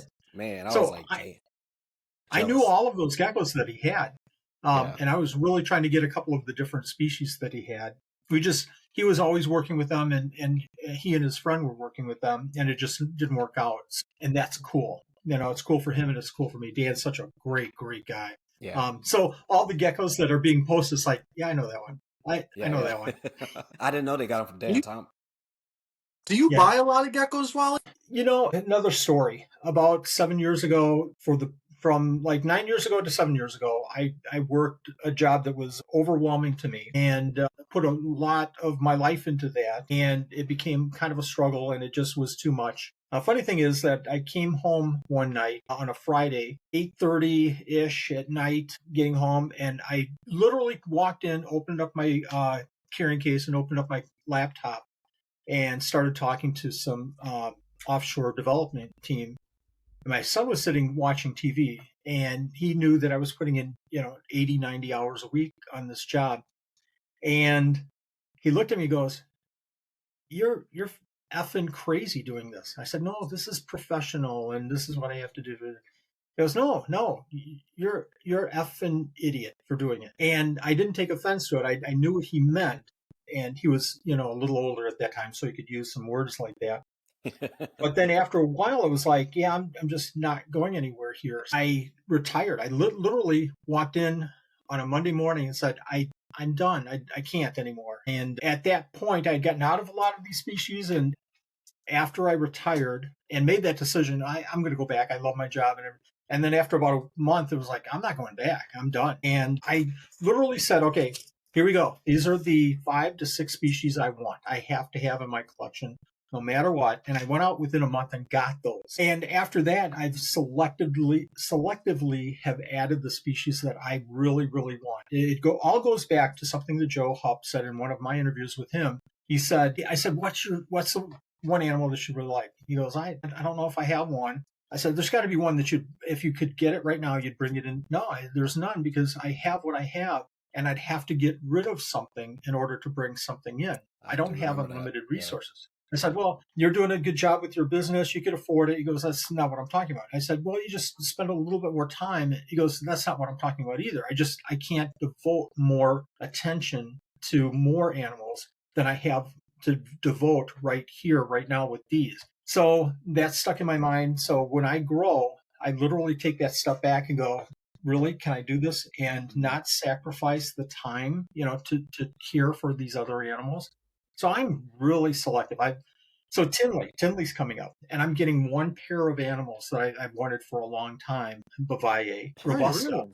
Nice. Okay. And that's probably all I'm going to get. I'm not going to get, 6 crested geckos and some kahuas or anything like that. I'm going to get probably the Bavaye, and that's going to be it. It's awesome. So last thing I think I remember seeing you get was the Coleonyx, right? Like you got a bunch of Coleonyx. I'm trying to think if I've gotten anything since then. I don't think I have. And I think last year we probably bought, 2 different times. But when you get so big to a collection that big, and you're not like honing in on morphs with all these other rare geckos, you got enough to work in house, right? You got enough to keep producing. You don't have to really buy anymore. It's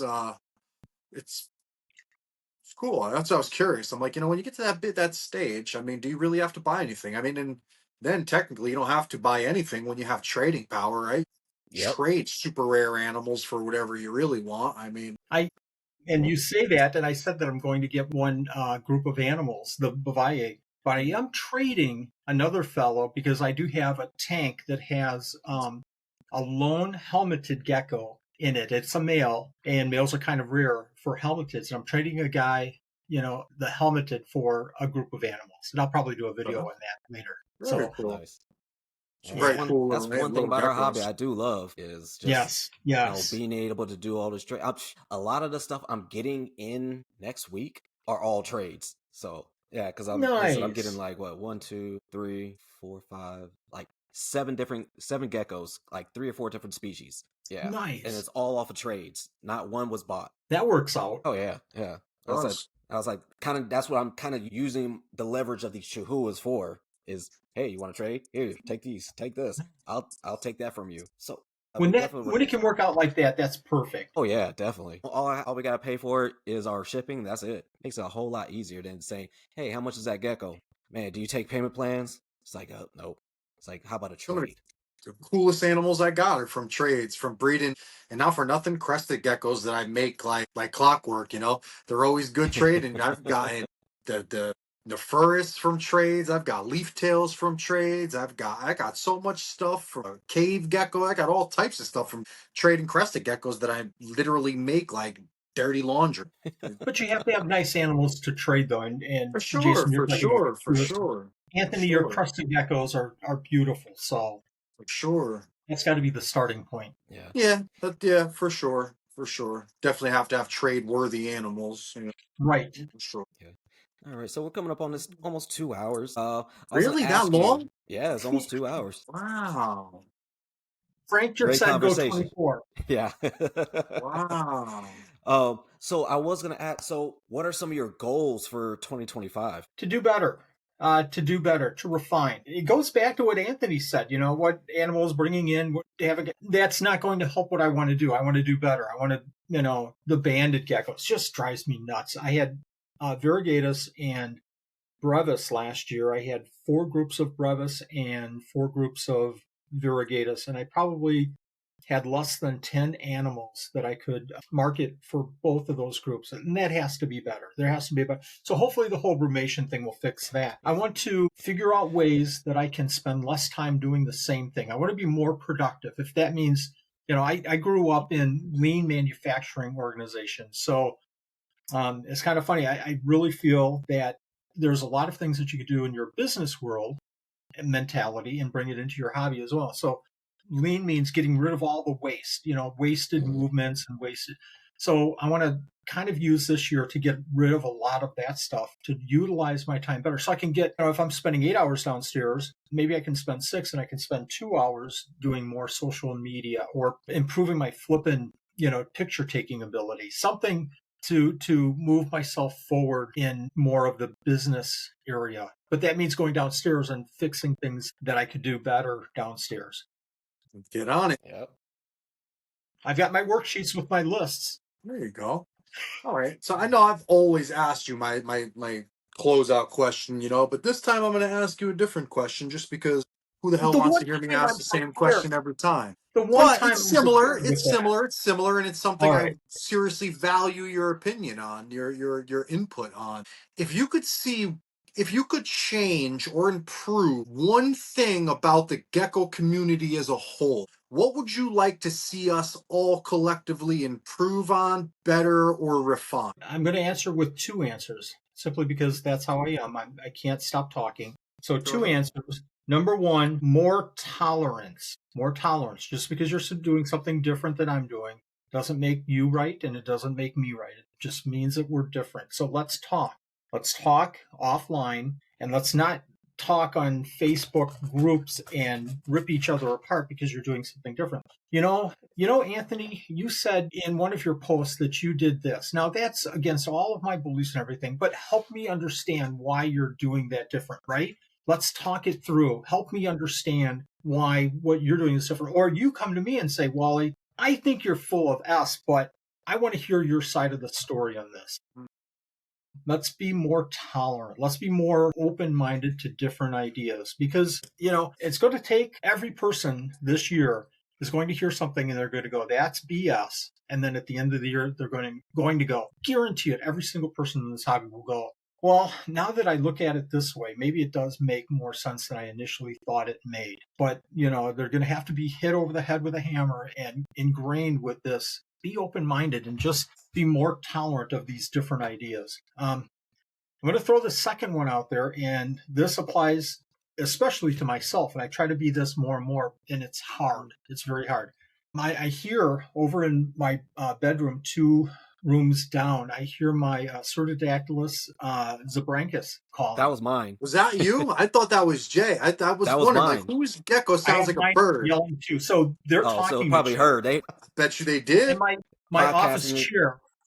If I move the right way, I can get my office chair to squeak just like them. So, having said that, 2 days ago, I lost one of my 2 females in my tank. So, you guys know how that feels. It's just hard. It's literally like, and I hate to say it like this, but you're going to know it. Everybody in this room is going to know. I walk into the bedroom. It's like, I know what's going on here from, 20 feet away. Okay, got to tear down the tank. And sure enough, there's a female laying upside down. So the first instinct is, I'm done. I'm done. I don't want to work today at all. I don't want to work at all today. I suck at this. I don't know what I'm doing. I can't do it today. So I'll do that. I'll go down and get my bowl of cereal and watch, cartoons for an hour. And I'll just decompose and just feel like the worst person in the hobby. And, I think fortunately for me, I've gotten over that point where I sulk for days over something like this. And I do that, I do that melting, but I also then go, okay, what did I do wrong? Okay, let's do it better. Let's do it better. So that self-forgiveness, I want every person that loses an animal not to go, I'm the worst person in the world. We've all flippin' done the same doggone thing at some point in our keeping careers. We've all made mistakes. Oh, you left the door open? You're the worst person? No, you're not. We've all done it. We've all done it. So, mourn a little bit, beat yourself up a little bit so that then you can heal and then you can recover and then you can work on getting better. And okay, what do I have to do? Okay, before I leave this room, I'm going to just do that double check to make sure every single door is closed. Or, maybe I need to mist more, or maybe I need to do this different, or maybe I need to talk to Jason and Anthony about this problem that I'm having with losing animals. Self-forgiveness, man. I hope that that's something that people can do a little bit more this year on. Yeah. Definitely. Jen asks, what kind of cartoons? It's got to be old stuff. It's got to be the Jetsons. It has to be the Flintstones. The Banana Splits. No, that's not a cartoon. Banana Splits. It's got to be the old stuff. I said I watched South Park. I'm not a South Park fan. I've watched a few. I'm more of a Family Guy. I can. Oh, I love Family Guy too. Yeah, I'm a Tom and Jerry kind of guy. There you go. I like that low hanging fruit comedy. Any Looney Tunes, man. Looney Tunes. Oh my God. How do you beat Looney Tunes? Oh, when is a 10-ton anvil falling on a coyote's head not funny? Frank said He-Man. I said Tom and Jerry. Snagglepuss. Darkwing Duck. What? Oh my gosh. What about DuckTales? DuckTales. Oh my gosh. Yes. Transformers. All the good stuff. Yeah, man. All right. Before we start going down this road of cartoons, man, I love me some cartoons. Yes. So where can everybody find you, Wally? All over the place. I'm on Facebook, Wally Kern. I'm on Instagram, Supreme Gecko. YouTube, obviously, Supreme Gecko. I used to do TikTok. I don't have much time to do the TikTok videos that much anymore. So, oh my gosh, Voltron. Oh my gosh. Yeah. You can find me all over the place, seriously. And one thing that I take pride in is that if you ask me a question, and I don't think people realize this, and this is the, absolute truth. I bet you I get probably 20 questions a day on some type of care. Not just, do you have these animals available? Are you going to be attending? But just how do I X, and I take pride in, and this is on YouTube and on Facebook and Instagram. I take pride in the fact that I get back to people as quick as I possibly can. And I never, ever let it go past about a day. So guys, if you have questions, catch me on, social media and I'll answer your question. When's your next Palm Street? When can everybody hop on your next Palm Street? I don't know. The after show one works so well. We might wait until the next reptile show. And I think that that's in April, early April. And I think it's Fond du Lac, here in Wisconsin. So maybe it might be early April. Hi and Betty Boop. So guys, if you're in the area, go check Wally out at the show, man, and definitely check out his Palm Street, man. Some great deals, great animals. You won't regret spending some time watching Wally in the net on screen. It's always good, clean humor, if you will. It's always a pleasure to watch. Yeah. So Wally, definitely we try to keep it clean. To have you come on. Yeah, of course, absolutely. Thank you very much. It's our pleasure and our honor and our joy to be able to deliver whatever entertainment and especially education that we can. It's always fun. You guys are a good team. You guys really are. You make a good team. But it's like the Bulls. Any team that has Michael Jordan or Nanette on it is going to be a good team. I mean, I don't. Yeah, she's a good woman for sure. She is. Yeah. All right, everybody. We're going to be out of here. Everybody have a great night, morning, have a great afternoon, week. Whenever you guys listen to this, please like, share, and subscribe. Tell your friends, tell your enemies. Say, hey, have y'all checked this out? Check out the Gecko Exchange podcast. And unless you're in Arizona, don't forget to change your clock. We don't change nothing around here. All right, everybody have a great night. We'll talk to y'all next week. Peace. Bye-bye.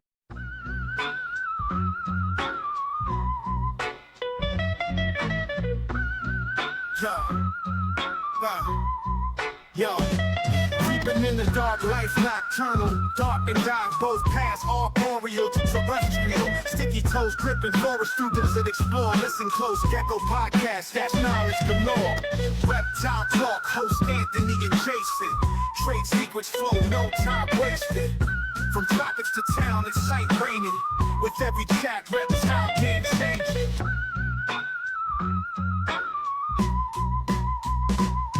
Escaping heat waves, tan under rays, desert sand echoes, sun blazing days. Little hustlers, camouflage a maze, catch them speaking wisdom, the wild on replay. Reptile talk, host Anthony and Jason. Trade secrets flow, no time wasted. From tropics to town, it's sight raining. With every chat, reptile game changing.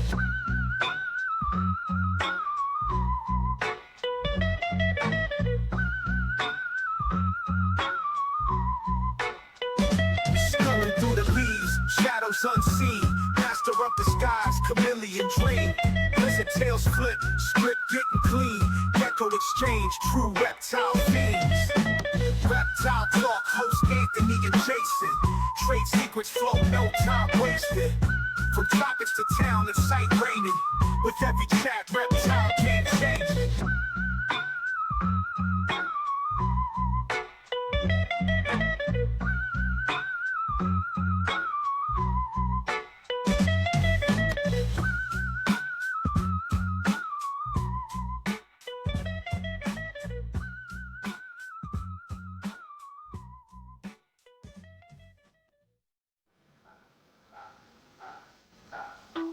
Scuttling through the leaves, shadows unseen. Master of disguise, chameleon dream. Lizard tails flip, script getting clean. Gecko exchange, true reptile fiends. Reptile talk, host Anthony and Jason. Trade secrets flow, no time wasted. From